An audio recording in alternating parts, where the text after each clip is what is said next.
तर मित्रांनो, आजच्या या व्हिडिओमध्ये आपण घनकचरा व्यवस्थापन सॉलिड वेस्ट मॅनेजमेंट संबंधित काही महत्त्वाची माहिती जाणून घेणार आहोत. स्वच्छता निरीक्षक, आरोग्य निरीक्षक या पदासाठी आता पुणे महानगरपालिकेला एक्झाम झाली. त्यात सुद्धा घनकचऱ्यावर काही प्रश्न होते आणि हा जो टॉपिक आहे सॉलिड वेस्ट मॅनेजमेंट हा आरोग्य निरीक्षक या पदासंबंधित अत्यंत महत्त्वाचा आहे, कारण आपल्याला फील्डवर या संबंधितच सर्व कामं करावी लागत असतात. तर बघा मित्रांनो, आपल्याला घनकचरा म्हणजेच काय, एक्झॅक्टली घनकचरा असतो काय ते सुद्धा माहीत असणं गरजेचं असते.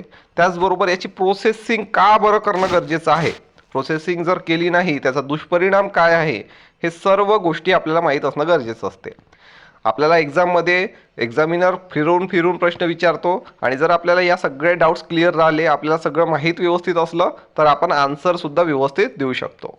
त्याच अनुषंगाने हा संपूर्ण टॉपिक, याच्या आधी मी फील्ड रिलेटेड जो एक्झॅक्टली घनकचरा साईटवर काय कामं होतात ते सुद्धा व्हिडिओ तुम्हाला दिलेला आहे कोर्समध्ये, आणि आत्ता जो आहे हा एक थेरॉटिकल टॉपिक आपण कव्हर करणार आहोत. ठीक आहे, आणि याच्यावर एक MCQ बेस्ड सुद्धा टॉपिक मी कव्हर करून देईल. त्यामध्ये MCQमध्ये कशा प्रकारचे MCQs याच्यावर विचारल्या जातात तो सुद्धा आपण कव्हर करूया. ठीक आहे, आपला एक फील्डवरचा झालेला आहे, हा थेरॉटिकल आहे, आणि एक MCQ बेस्ड चालेल. ठीक आहे, तर बघा, घनकचरा जो आहे, घनकचरा मानवाच्या रोजच्या कृतीतून तयार होणाऱ्या अनेक टाकाऊ पदार्थाला घनकचरा म्हणतात. मानवाच्या, जर तुम्हाला एक्झॅक्टली जर एक थोडी असं विचारलं गेलं की मराठी भाषेत तुम्ही सांगा बा की घनकचरा म्हणजेच काय, तर आपल्याला सांगता आलं पाहिजे की मानवाच्या रोजच्या कृतीतून तयार होणारा अनेक टाकाऊ पदार्थाच्या घनकचरा असे म्हणतात. तयार होणारा अनेक टाकाऊ पदार्थांना घनकचरा असे म्हणतात. ठीक आहे, योग्य वापर केला तर टाकाऊ पदार्थ सुद्धा मौल्यवान स्रोतात कन्वर्ट होऊ शकतात. आपण जर या कचऱ्यापासून, आपल्या घरी जो कचरा निघतो, ठीक आहे, त्याच्यात आपण जो कचरा निघतो तो काय असतो, घनकचरा असतो. ठीक आहे, पण ह्या घनकचऱ्याला जर आपण व्यवस्थित जर त्याचा यूज केला, जसं की आता भरपूर बघा तुम्ही, कचऱ्यापासून भरपूर वेगवेगळ्या कलाकृती केल्या जातात, वेगवेगळे गोष्टी बनवल्या जातात. ठीक आहे, आपल्या घरी कचरा निघतो तर आपल्या घरी कचऱ्यामध्ये कसं दोन तीन टाईपचा कचरा निघतो. विघटनशील कचरा असतो, जो विघटित होतो त्याच्या खतात रूपांतर केल्या जाऊ शकते. खरडा, काच, त्याच्यानंतर रबर असं निघतो, तो आपण कुठेतरी भांगारवाल्याला देऊन त्यातनं काहीतरी आपण अर्निंग कमवू शकतो. बरोबर आहे, तर कचऱ्याचे पण एक वेगवेगळे प्रकार आहे आणि टाकाऊ पदार्थापासून सुद्धा आपण काहीतरी पैसा त्यातनं कमवू शकतो. ठीक आहे, त्यानंतर बघा, हा जो कचरा असतो, ह्या कचऱ्याची एक सायकल कशी आहे, कशा प्रकारे कलेक्शन होते, ट्रान्सपोर्टेशन होते, डिस्पोजल होते, प्रोसेसिंग होते, रिकव्हरी होते, ते सुद्धा आपण समोर समजून घेणार आहोत. ठीक आहे, आता मला हे सांगा की हा जो घनकचरा आहे, जर आपण यावर प्रोसेस केली नाही, याला जर आपल्या घरून घनकचरा घेऊन जाणारे आले नाही, त्याच्यानंतर याचं कलेक्शनच झालं नाही, डिस्पोजलच झालं नाही, प्रोसेसिंग झाली नाही, रिकव्हरी झाली नाही, तर किती मोठ्या प्रमाणात दुष्परिणाम होणार आहे. ठीक आहे, खूप मोठ्या प्रमाणात दुष्परिणाम होणार आहे. पर्यावरण जो आहे आपलं, ह्या पर्यावरणाचं संतुलन पूर्णपणे बिघडून जाईल. पर्यावरणाचं पूर्ण संतुलन काय होईल, बिघडून जाईल. आरोग्याच्या ज्या समस्या आहे, अत्यंत गंभीर समस्या निर्माण होईल. ठीक आहे, त्यामुळे मानवी आर्थिक विकास जो आहे तो थांबून जाईल. ठीक आहे, अशा प्रकारे खूप मोठे मोठे प्रॉब्लेम्स क्रिएट होऊ शकतात. हवा, पाणी, जमीन प्रदूषित होऊ शकते. हवा, पाणी प्रदूषण पूर्णतः प्रदूषित होऊन जाईल. ठीक आहे, म्हणजे मानवाच्या जीवनाला अत्यंत धोकादायक परिस्थिती निर्माण यातून होऊ शकते. घनकचऱ्याचे संकलन, साठवणूक, वाहतूक, प्रक्रिया व विल्हेवाट किंवा पुनर्वापर इत्यादी बाबत घनकचरा व्यवस्थापन येत असतो. ठीक आहे, घनकचरा व्यवस्थापन म्हणजेच काय, तर घनकचऱ्याची विल्हेवाट, सगळ्यात पहिलं म्हणजे घनकचऱ्याचे संकलन, दुसरं आहे साठवणूक, त्याच्यानंतर आहे वाहतूक, त्याच्यानंतर प्रक्रिया, आणि त्याच्यानंतर आहे विल्हेवाट किंवा पुनर्वापर. याबाबत घनकचरा व्यवस्थापनात पूर्ण व्यवस्थित, म्हणजे त्या टॉपिक काय आहे, एक्झॅक्टली हा टॉपिक काय आहे, संकलन, घनकचऱ्याचे संकलन, साठवणूक, वाहतूक, प्रक्रिया, विल्हेवाट किंवा पुनर्वापर, हे सगळं म्हणजेच काय असतं, घनकचऱ्याचं व्यवस्थापन. याला म्हणतात घनकचऱ्याचं व्यवस्थापन. ओके, तर बघा मित्रांनो, आता पुढचं बघूया. आता बघा की घनकचऱ्याचे स्रोत कुठले कुठले आहे, घनकचऱ्याचे एक्झॅक्टली स्रोत कुठले कुठले आहे, तर घनकचरा कुठून कुठून निघतो. तुम्हाला जर विचारलं की औद्योगिक क्षेत्रातून निघणारा घनकचरा खालीलप्रमाणे MCQ दिली आणि त्यात जर ऑप्शन दिलं तर तुम्हाला सांगता आलं पाहिजे औद्योगिक कचरा कुठला आहे, ओळखता आलं पाहिजे. ठीक आहे. घरगुती कचरा तुम्ही जनरली ओळखू शकता, पण औद्योगिक कचरा सुद्धा तुम्हाला ओळखता आला पाहिजे. धोकादायक कचरा सुद्धा तुम्हाला ओळखता आला पाहिजे. आता तुम्हाला जर तिथे औद्योगिक कचरा ओळखायला सांगितलं आणि तुम्ही तिथे ऑप्शनमध्ये जर धोकादायक कचरा तिथे राहिला, तर तुम्ही काय कराल की धोकादायक कचऱ्यावर जर तुम्ही ऑप्शनला टिक करून टाकलं तर औद्योगिक कचऱ्याचा तो प्रकार नाही, मग तुमचा तो आन्सर चुकू शकते ना. म्हणून तुम्हाला हे कचऱ्याचे वेगवेगळे टाईप आहे ते जसं घरगुती कचऱ्यामध्ये कुठला येतो, औद्योगिक कचऱ्यामध्ये कुठलं येतं, धोकादायकमध्ये कुठला येतं, तर हे सगळं पाठ करणं आवश्यक असतं. ठीक आहे. आता बघा, घरगुती कचरा जर सांगायचं झालं इथे तर काय म्हटलं आहे, हा कचरा काय म्हटलं आहे की हा कचरा घरातून तयार होतो. उदाहरणार्थ टाकाऊ कागद, आपल्या घरी टाकाऊ कागद निर्माण होत असतो, कागदी वस्तू, वेस्टेने काच, रबर, धातू, चमड्याचे वस्तू, या सर्व गोष्टी ज्या आहे घरगुती कचरा आहे. ठीक आहे. त्यानंतर औद्योगिक कचरा कुठला कुठला आहे, तर औद्योगिक कचरा बघा, रंग, गाळ, तेल, राख, जड धातू इत्यादी. म्हणजे जे औद्योगिक क्षेत्रातून निघतो तो कचरा कुठला कुठला आहे, रंग, गाळ, तेल, राख, जड धातू इत्यादी.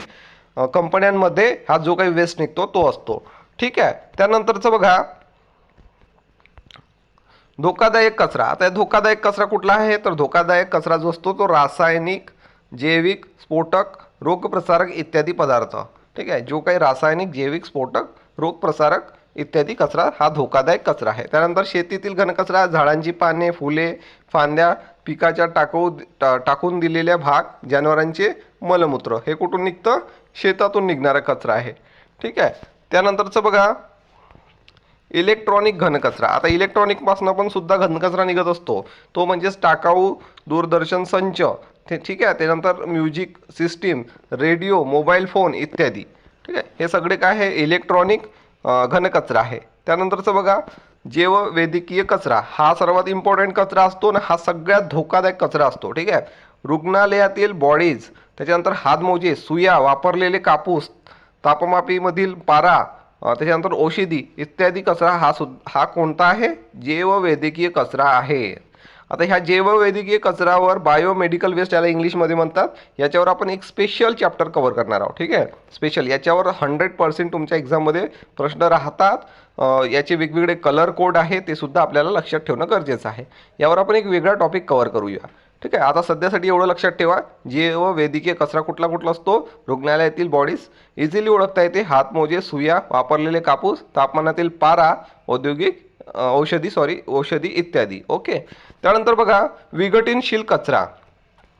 आता घनकचऱ्यामधलं जर सांगायचं झालं तर सर्वात महत्त्वाचा कचरा म्हणजेच विघटनशील कचरा. आता विघटनशील कचरा का महत्त्वाचा, तर या कचऱ्यापासून खत निर्मिती होते. ठीक आहे. खत निर्मिती, या खत निर्मितीवर मी व्हिडिओ लेक्चरच्या माध्यमातून तुम्हाला कोर्समध्ये आपल्या अवेलेबल करून दिलेलं होतं की खत निर्मिती ही कशा प्रकारे होते, त्यामध्ये काय प्रोसेस असते, किती दिवसाची प्रोसेस असते, कशा प्रकारे एक्झॅक्टली प्रोसेस केल्या जाते, संपूर्ण आपला टॉपिक झालेला आहे. ठीक आहे. तर हे विघटनशील कचऱ्यापासून खत निर्मिती केल्या जाते. आता विघटनशील कचऱ्यामध्ये कुठलं कुठलं येतं, तर बघा, खराब अन्न, फळे, भाजी, ठीक आहे, कागद, माती, राख, झाडांची पाने. ठीक आहे. हे काय विघटित होतं हे, म्हणजे जर याला विघटित करायचे प्रोसेसला ठेवलं तर विघटित, जनरली कुठेही विघटित होतं हे. ठीक आहे. तर हे विघटनशील कचऱ्यामध्ये येत असतं मित्रांनो. ठीक आहे. त्यानंतरचं बघा मित्रांनो, आता बघा, घनकचरा जो आहे व्यवस्थापनाच्या सर्वसाधारण पद्धत.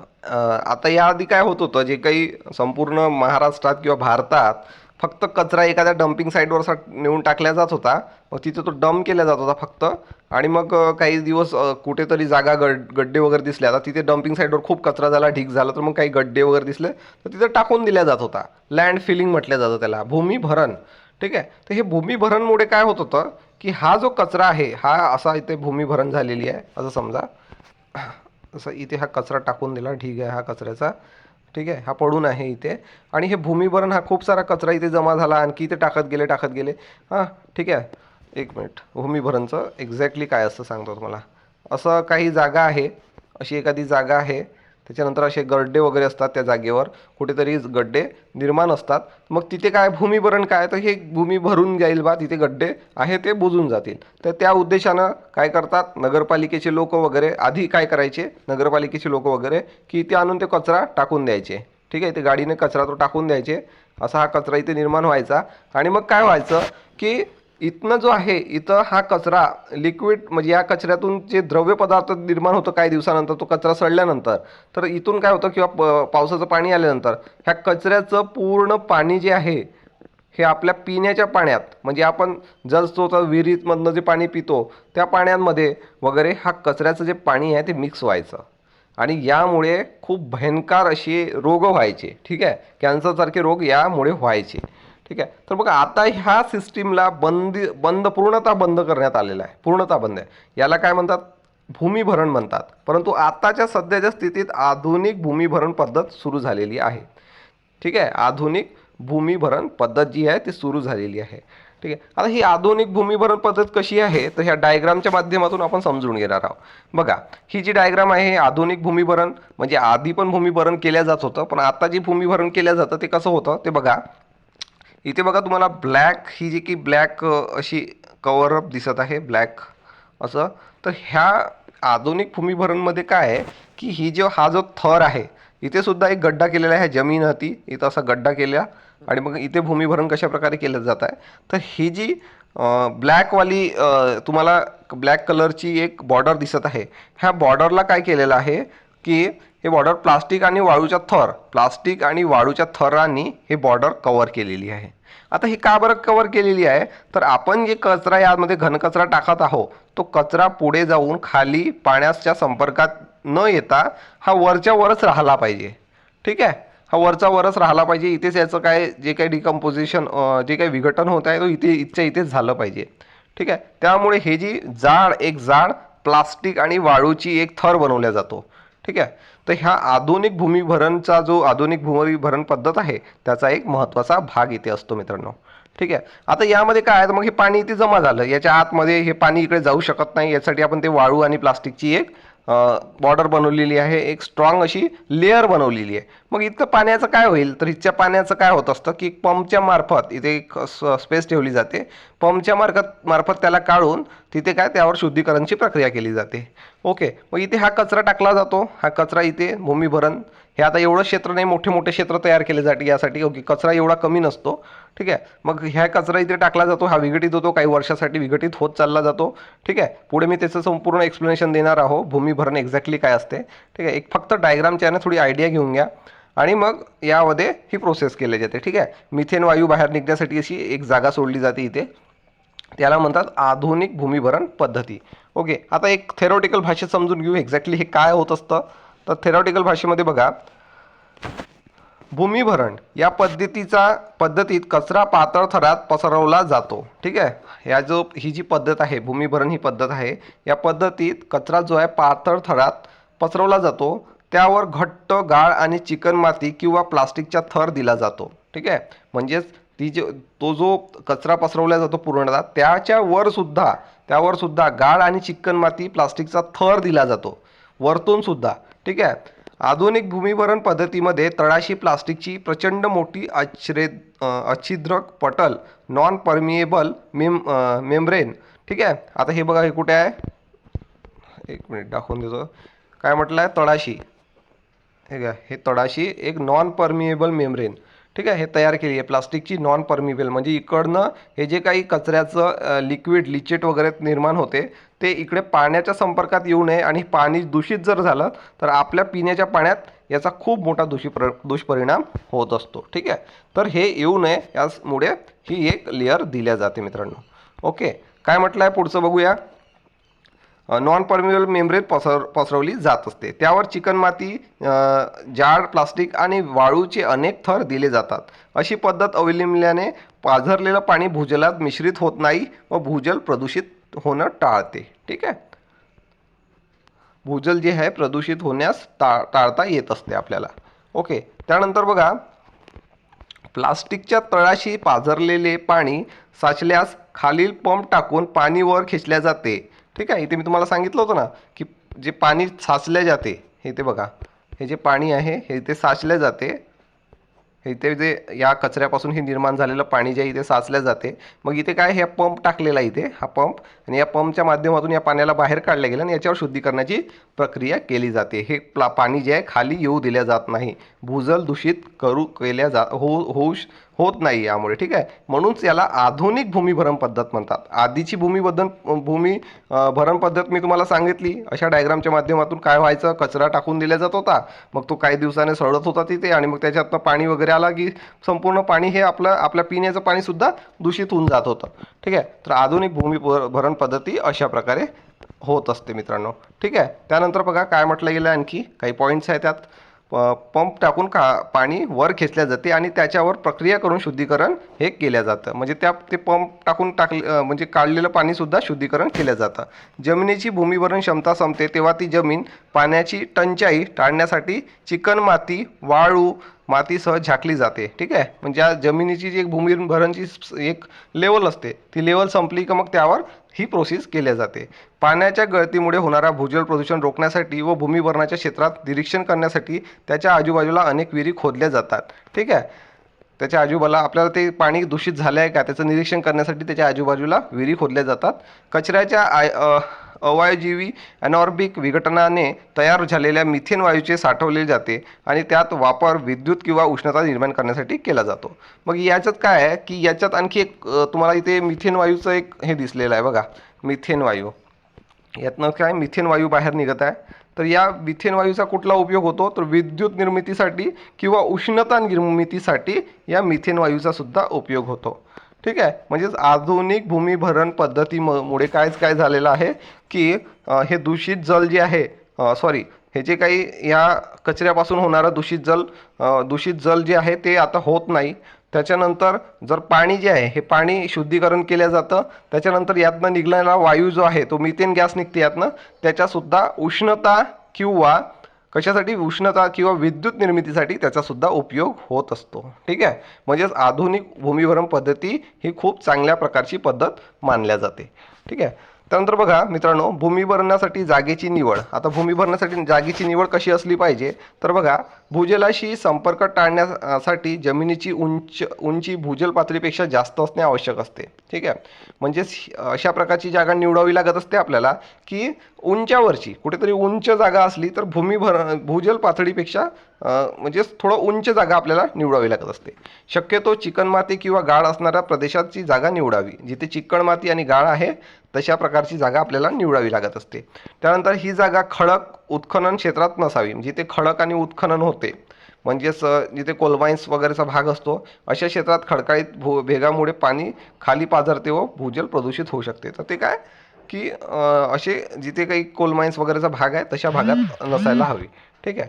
त्यानंतरचं बघा, पुढचं बघूया. भूमिभरणामुळे मोठ्या प्रमाणात दुष्परिणाम होऊ शकतात. हे परिणाम पुढील प्रमाणे असू शकतात. आता भूमिभरणामुळे कुठले कुठले दुष्परिणाम होऊ शकतात, तर भूमिभरणामुळे जीवघेणे अपघात, जसं की कचऱ्याच्या ढिगाऱ्याखाली सफाई कामगार दबल्या जाण्याचा प्रसंग होऊ शकतो, ठीक आहे. त्यानंतर बघा, पायाभूत सुविधांचे नुकसान, उदाहरणार्थ कचऱ्याचे जडवाहनामुळे रहदारीला अडथळे, ठीक आहे. तिथल्या लोकांना रहदारीला अडथळा होऊ शकतो. त्यानंतर बघा, स्थानिक पर्यावरणाचे प्रदूषण, उदाहरणार्थ जमिनीचा वापर आणि त्याचबरोबर भूमिभरण बंद झाल्यानंतर गळती आणि माती प्रदूषणाचे भूजल आणि किंवा पाणपट्ट्याचे प्रदूषण होऊ शकते, ठीक आहे. त्यानंतर बघा, चौथ्या नंबरचा काय आहे पॉईंट, सेंद्रिय टाकाऊ पदार्थाच्या विघटनामुळे कचरा निर्माण होणाऱ्या मिथेनच्या वातावरणातील वायूशी मिश्रण. आता मिथेन वायू जो आहे तो अत्यंत डेंजर वायू असतो. मिथेन हा कार्बन डायऑक्साईडपेक्षाही शक्तिशाली हरितगृह वायू आहे, ठीक आहे. मिथेन जो वायू आहे, मिथेन वायू हा कार्बन डायऑक्साईड जी आहे त्यापेक्षाही शक्तिशाली हरितगृह वायू आहे मित्रांनो, ठीक आहे. परिसरातील रहिवाशांसाठी तो धोकादायक ठरू शकतो म्हणते, ठीक आहे. जे अशा क्षेत्रामध्ये जे काही लोक राहतात तिथे मिथेन वायू जास्त प्रमाणात निर्माण होत असतो, कारण की तिथे भूमिभरणसारखे कार्य केलेले आहे. त्यामुळे तिथे काय होत असतो की हा जो घातक वायू आहे ना, मिथेन हा वायू घातक आहे, त्यामुळे तिथल्या रहिवाशांना अत्यंत त्याचा धोका निर्माण होऊ शकतो. त्यानंतरचं बघा, यामध्ये काय होऊ शकतं आणखी, उंदीर आणि माशी यांच्यासारख्या रोगप्रसारक पोषण व क्षेत्रात मुख्य होत असते, ठीक आहे. म्हणजेच यांचं पोषण भरपूर होत असते आणि अशा क्षेत्रामध्ये जिथे भूमिभरणचं क्षेत्र आहे तिथे जास्तीत जास्त प्रमाण यांचं आढळू शकते आणि यांच्यामुळे आरोग्यास धोका निर्माण होऊ शकते, ठीक आहे. तर अशा प्रकारे आपण पूर्णपणे काय आधुनिक भूमिभरण घनकचरा व्यवस्थापनामधला एक महत्त्वाचा भाग आधुनिक भूमिभरण पद्धती समजून घेतलेली आहे. एक डायग्रामच्या माध्यमातून मी रिवाईज करून देतो. ठीक आहे, म्हणजे तुमच्या नेहमीसाठी लक्षात राहील. ठीक आहे, तर बघा, भूमिभरण पद्धती, आधुनिक भूमिभरण पद्धती कशा प्रकारे केल्या जात आहे, तर एक मेन म्हणजे सर्वात खाली जी आहे एक जी नॉन परमिएबल मेम्ब्रेन इथे दिल्या जाते. नॉन परमिएबल मेम्ब्रेन जी आहे ते का बरं दिली जाते, तर याच्यात हा जो इथला जो पाणी आहे ते पाणी खाली पाझरावं आणि भूमीतलं जल जे आहे दूषित न व्हावं म्हणून. ठीक आहे, याबद्दल मिथेन वायू अशा प्रकारे काढला जातो. त्यानंतर पाणी शुद्धीकरण इथनं केल्या जातं. अशा प्रकारे ही आधुनिक भूमिभरण पद्धती जी आहे ही अवलंबल्या जात असते मित्रांनो. ठीक आहे, तर अशा प्रकारे हे संपूर्ण व्यवस्थित घनकचरा व्यवस्थापनातलीच एक महत्त्वाची कार्यप्रणाली आहे. यामध्ये संपूर्ण आपण टॉपिक कव्हर केलेला आहे. ठीक आहे, ओके, तर आजसाठी फक्त एवढंच. आणखी लवकरात लवकर सर्व टॉपिक्स आपण कव्हर करणार आहोत. तर मित्रांनो, आजसाठी एवढंच. Thanks for watching and best of luck for your career.